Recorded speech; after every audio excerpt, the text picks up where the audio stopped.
Hey, Pretty Girl Club. So, Ekane has now reached 5 million subscribers on her TikTok page. And I want to talk about this because Ekane is the TikTok influencer who was first accused of being a colorist back when she had 3.9 million subscribers. And the reason I'm bringing this up is because Ekane is a great case study of how a lot of black women don't actually care about colorism. They really don't, because if they truly cared about colorism, Ekane would not have been able to grow over 1.1 million new followers after being explicitly colorist.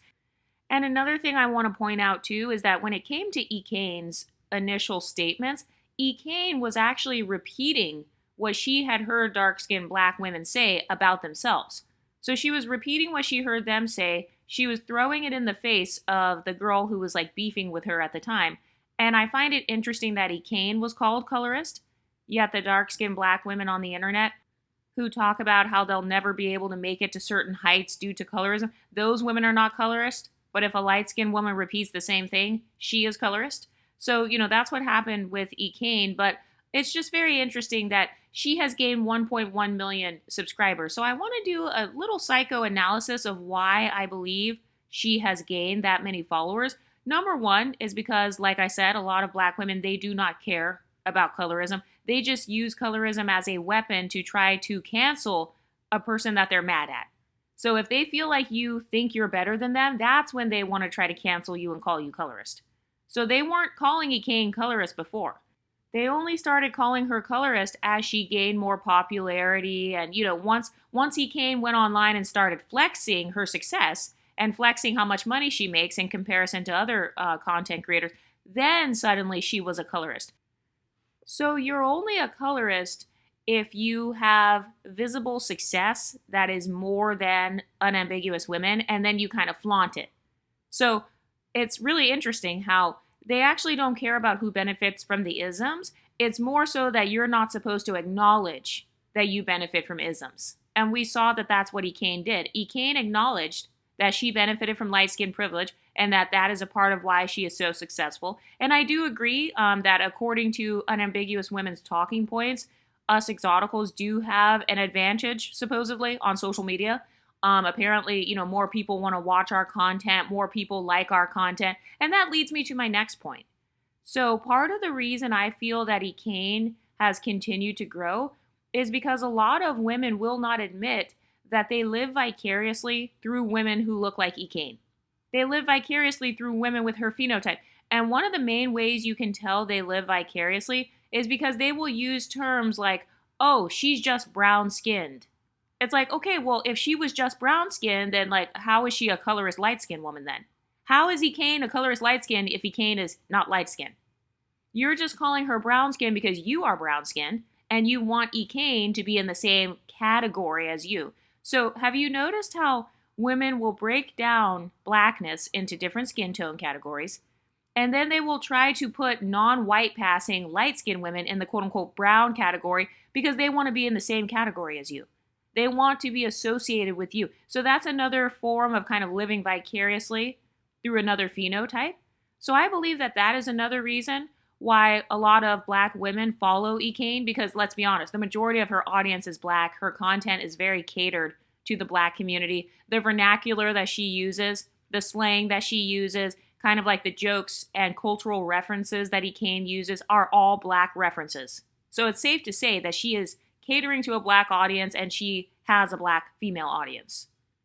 And do you remember how back in the day they were saying that light-skinned women took over the natural hair movement? Well, part of why exoticals take over the algorithms is because unambiguous women, they literally want to click on our videos. They're so curious about us. They're very curious about what our life is like. So I talked about how we are pedestalized, and really there's nothing that anybody will be able to do to take away our pedestal because they just can't resist. They have to watch our content. They have to follow our music. They have to watch celebrities that look like us because there's almost like this deification that they do. So to deify someone, that means that you kind of treat them like they're a goddess or something. You almost treat them like they are some magical goddess. They kind of dehumanize us, I've noticed. So it's almost like they're treating us like we're on such a high pedestal to the point where they just have to know more about us. Or they will even create a whole bunch of theories around light-skinned monoracial black women. For example, they'll say things like, well, she must be a bleacher, or, she must be trying to stay out of the sun so that she can stay light-skinned. So do you see how they're actually creating basically these urban legends about light-skinned women? They're literally deifying light-skinned women. So I think that social media content creators who are light-skinned, because they already have that privilege and because there are already so many urban legends and myths around light-skinned people, I think that increases the intrigue. It causes people like Ekane to be more intriguing, more interesting. You want to watch Ekane because she has that magical light skin tone that a lot of people are obsessed with. And the way that I know some people are obsessed with light skin is because of how much they track people's skin tones. I have to be honest, the amount of times I have mixed up dark-skinned black men is actually embarrassing. But part of it is because I don't keep track of dark skin tones. Like, I can't really tell a huge difference between, okay, there's milk chocolate, then there's dark chocolate, then there's cinnamon nutmeg chocolate, and then there's, like, I don't think about all of the different shades of chocolate and all of the different shades of dark skin. But when it comes to light-skinned people, I have noticed that a lot of dark-skinned, unambiguous people, they will track your skin tone as a light-skinned person. They track light-skinned people's complexions, kind of like what they did with Ekane. So when they were trying to humble Ekane back when she was getting canceled, they tried to humble her by saying, well, she's not even light-skinned. All that shit talking about how she's benefiting from colorism, but she's brown-skinned. And then they tried to pull up old pictures of Ekane, or, they pull up pictures of her with a tan. They pull up pictures of her in a dark room at 2 a.m., all these random pictures, so that they can prove that her skin tone is actually different. Okay, but that actually points to an obsession with skin complexion, because why are you even tracking somebody's skin tone? A random woman that you don't even know, that you've never met. She's much richer than you. She has much more of a pedestal than you, according to your own talking points. And in order to bring her down, you want to pull up her darkest pictures, as if pulling up her darkest skinned pictures are going to somehow humble her. So do you see the internalized anti-blackness there? But another reason I feel like Ekane in particular has been so successful is because Ekane is actually talented. So this is something that a lot of people hate to admit about a light-skinned woman. So in the case of Ekane, you have to admit that she has a comedic talent. She is like a natural comedian. She is very gifted when it comes to joking and being funny and hilarious. She's very good at that. And so another dynamic I've noticed, like another social dynamic I've noticed between unambiguous women and MLS women, is that a lot of unambiguous women, they won't acknowledge your talent. So like in the case of Ekane, I don't see a lot of people acknowledging her talent and saying, hey, she's actually a very gifted comedian. That's really what her gift is. Instead of acknowledging that, they want to just secretly follow her. But they don't realize that by following her, they're still building her pedestal. That's why she now has 5 million followers. If you are funny enough to attract 5 million people to a TikTok page, that is a tremendous talent. But I've noticed this dynamic where some women, they will basically follow you secretly. It's almost like they're hate watching. It's almost like they're following you so they could be a monitoring spirit, or they're following you because of my third psychological theory, which is that a lot of unambiguous women like to see light-skinned women getting abused. I said what I said. And we saw this with Krishan Rock. We see this with the preference to baby mama pipeline content, where they're kind of like laughing at and celebrating and making light of the fact that women are being abused by unambiguous black men. So we see that a lot of unambiguous women, they have a fascination with our traumas. So they have this deep fascination with what our traumas are because they want to know if we can relate to them in terms of trauma. So I've talked about how a lot of unambiguous women, they want to trauma bond with you. That's the only way they can build a friendship with you. That's the only way they can relate to you is via trauma. And I'm talking about women that have inferiority complexes. So when it comes to Ekane, I think she attracts a lot of black women in her audience with inferiority complexes because they are able to successfully trauma bond with her by looking at her content of her being abused by her baby daddy. That's a very common trauma in the Black community. If you don't believe me, go watch Cynthia G. Go watch any of these content creators who talk about Dusties. So they like the fact that Ekane shows her Dusty baby daddy because that's relatable to them. It makes them feel better about themselves to be able to trauma bond with someone who is quote unquote more privileged than them. And this is why a lot of people, whenever they're arguing with you as a light-skinned Black woman, if they want to argue, they'll say, well, where was your light skin privilege when you got beat up? Or, your light skin couldn't keep him. They're saying that because they're trying to throw it in your face that they have trauma bonded with you. They're saying that your life sucks just like mine. You're at the bottom just like me. You get treated like trash just like me. You went from a preference to a baby mama. You're a baby mama just like me. So notice how their own internalized standard for failure is actually themselves. And so whenever they want to humble a light-skinned woman, they will try to point out her quote-unquote failures. First of all, a breakup is not a failure, so that's a totally different talking point. I mean, that proves how male-centered they are, but anyway. I've noticed with Ekane, she has been actually able to profit off of the psychology of unambiguous women. Do you think that an unambiguous dark-skinned Black woman with an unambiguous dark-skinned Black man who acted just like Ekane, had a boyfriend just like Ekane, do you think that an unambiguous woman would be able to have that much success by showing her dusty baby daddy and how ratchet her life is? Absolutely not.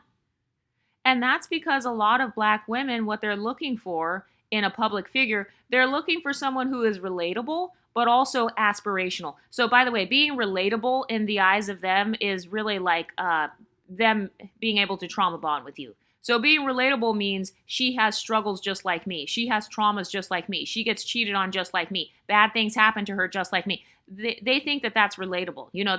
That is their standard of relatability. They will ask you, what have you been through? They want to know what bad things you've been through, and that makes them like you more.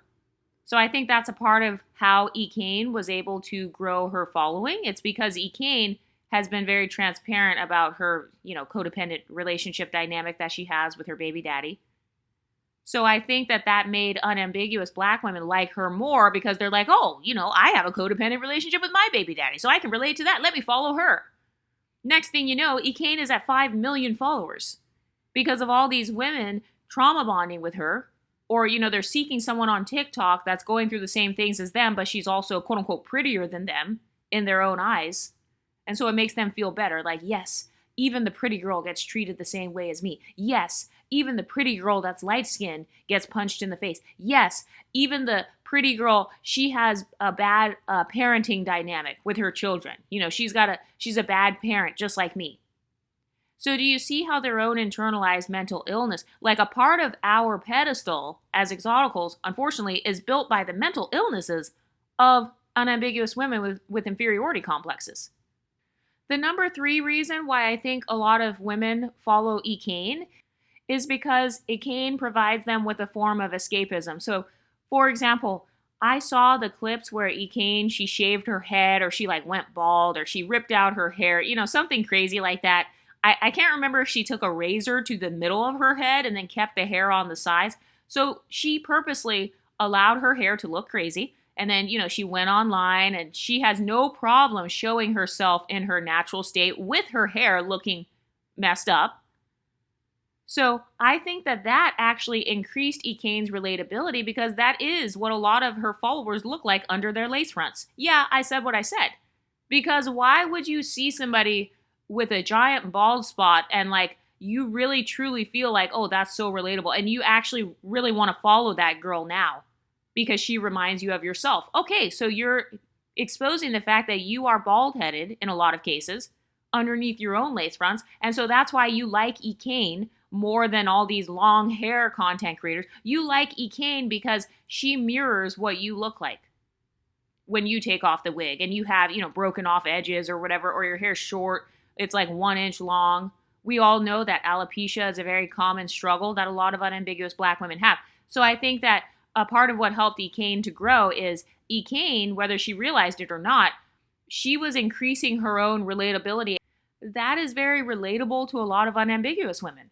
So again, when they're watching her content, it makes them feel better because they're like, oh, Ekane, she has short hair too. Her hair looks just like mine.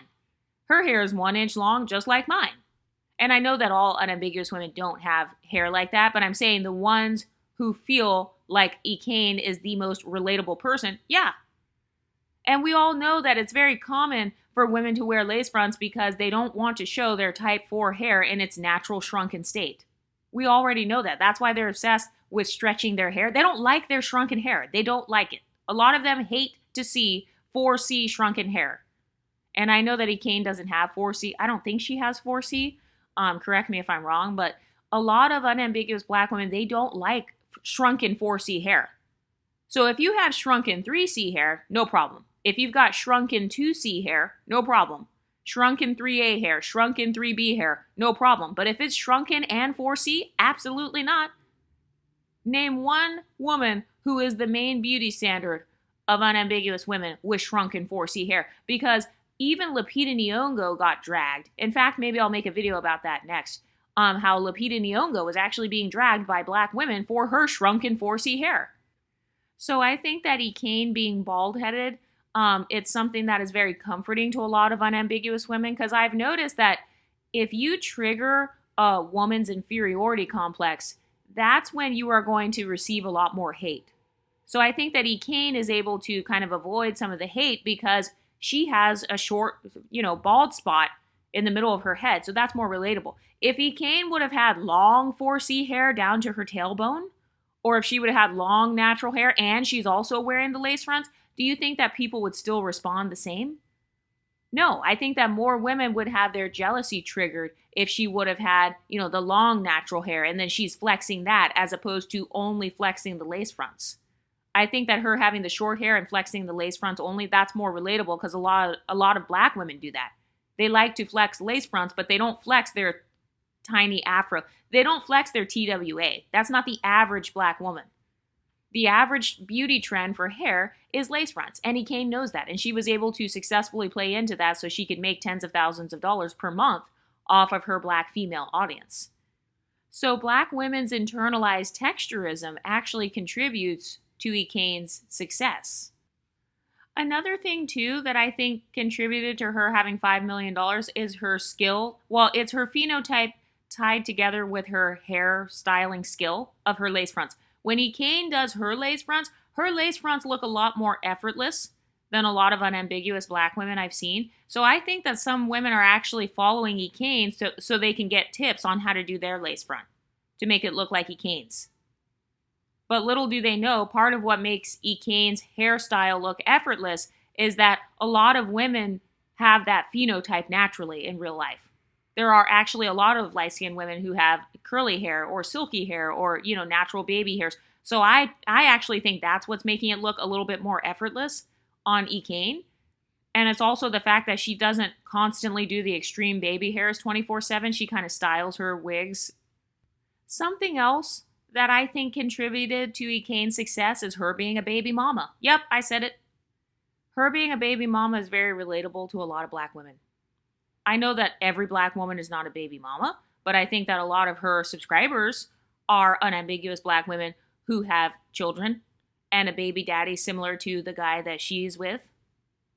So I think that's another reason why a lot of people followed her. And again, they don't care about colorism. They care about seeing light-skinned women in the same social position as themselves. That's what they care about. But then what they don't realize, though, is that by following Ekane, whether they're hate-watching her or they actually like her, Ekane is actually not in the same social position as them. She's not.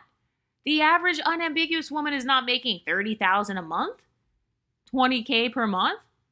So they're actually not thinking it all the way through. So they see Ekane's negative aspects of her life, and they think that that's all her life is. But it's actually not. Ekane, I've noticed on her TikTok, she doesn't really show all of the good parts of her life. No, she makes her content based around conflicts, based around like, oh, this is what happened with my baby daddy, or we just broke up again, or I have BV, or whatever. I need to get my BV medicine.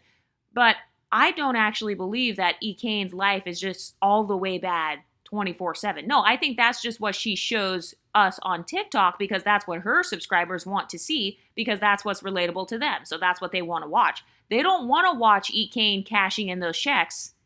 They don't want to watch her, depositing everything into a savings. They don't want to watch her going on a whole bunch of shopping sprees and stuff. You know those soft life or kind of like the black women in luxury content? Do you think that Ekane, if she were to switch her content right now from what it is to suddenly black women in luxury style content, do you think that she would have the same response? Don't you think her audience would turn on her and be like, wait a minute, you've changed, or, you're a sellout? I notice that's a very common thing that they say to a successful black person. They'll be like, oh, you're a sellout. So basically you betrayed the black community by not being poor. And for all the people who say, oh, well, Ekane only got famous because of her dysfunctional relationship. Okay, so then what does that say about her black female audience? That shows me that they love watching dysfunctional black relationships. And I know this because they watch Love and Hip Hop, Real Housewives, and, all those shows. So that's still not the diss you think it is. If anything, you're just dissing yourself. Because you're essentially saying that 5 million black women want to watch a dysfunctional relationship in their spare time. This is literally what they're doing in their spare time. They're watching people's dysfunctional relationships. And going back to the whole femcel talking point, I did a video about the psychology of a femcel. I believe that some women who are femcels, or they have this experience of like never being picked, for some of those women, they feel like having a dysfunctional relationship is still better than no relationship at all. And so I think a lot of those types of women, they still enjoy watching dysfunctional relationships because they still feel like it's another genre of romance for them. So it's another escapism because they imagine that type of romance. It's kind of like having a kink, having a kink for a little bit of violence or a little bit of whatever. You know how some of them like thugs or whatever. So that's how a lot of thug guys behave. A lot of them behave that way, very violent, very like argumentative, like threatening and stuff, kind of throwing their weight around. So if anything, that tells me about what they fantasize about in their spare time. And for those of you who are saying, well, that would make Ekane a femcel, or that would make Ekane on the same level, actually, no, it doesn't. Because once again, Ekane is getting paid $30,000 a month to create this content. The average unambiguous black woman in that type of relationship is not getting paid to be in that relationship. So she's still not on the same social level as the ones watching her content. And I'm not saying that you should, be willing to deal with that type of relationship for money, but some women are. Some women, they enjoy the lifestyle that they're living behind the scenes. So my theory on Ekane is that she actually has a lot of money behind the scenes, or she's living a better lifestyle behind the scenes, and that on camera, she's only showing the negative aspects of what has happened to her because that's what her audience wants to see. And she could also be doing that as a protection mechanism. You know how people tell you in the black community, like, don't post pictures of all of the things you have, don't flaunt, don't be too flashy because you could get robbed. Yeah, so her not being flashy, that could actually be a form of her protecting herself because she knows that her flashiness would trigger people's jealousy. And also, one of the small flexes of wealth, and I know Ekane gets brand deals like with hair brands and stuff, but Ekane probably has at least a $10,000 wig collection, at least.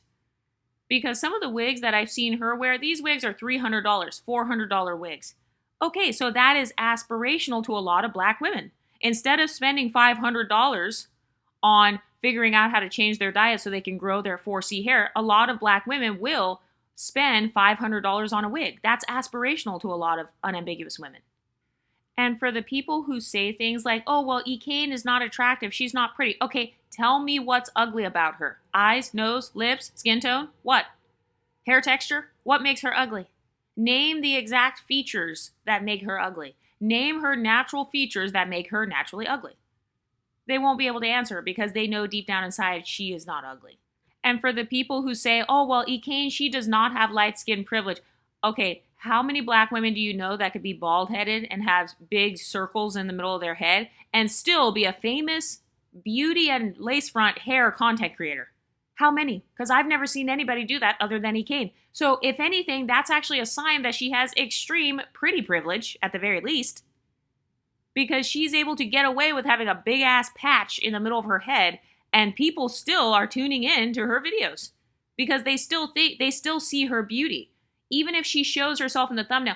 for all the people saying, oh, well, Ekane looks crazy without makeup or she looks ugly in some of her thumbnails, that's actually a sign of extreme pretty privilege if somebody feels comfortable to even post themselves like that.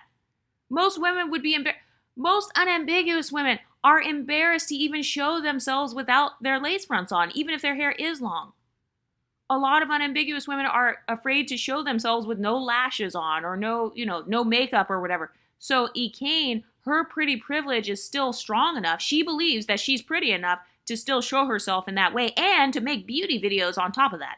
Because she literally makes some like makeup videos and like hair videos, and people are actually watching it and clicking on it. So Ekane has received the message that, hey, at least 5 million people think I'm interesting, pretty, funny, I have an interesting life, they enjoy my content. So that's an extreme pedestal. That's a really big confidence boost or ego boost or source of validation. So one negative comment, that's not enough to actually cancel a person. This is why I say cancel culture doesn't work, because you've already built that person's pedestal too high. You've already built their pedestal up high enough. She's got years of experience. She's got at least 5 million pieces of her pedestal. But anyway, what do you ladies think about this? Are you surprised that after being a quote-unquote colorist, that Ekane has gained 1.1 million followers since then? Let me know what you think in the comment section, and I'll talk to you next time. Stay pretty, ladies.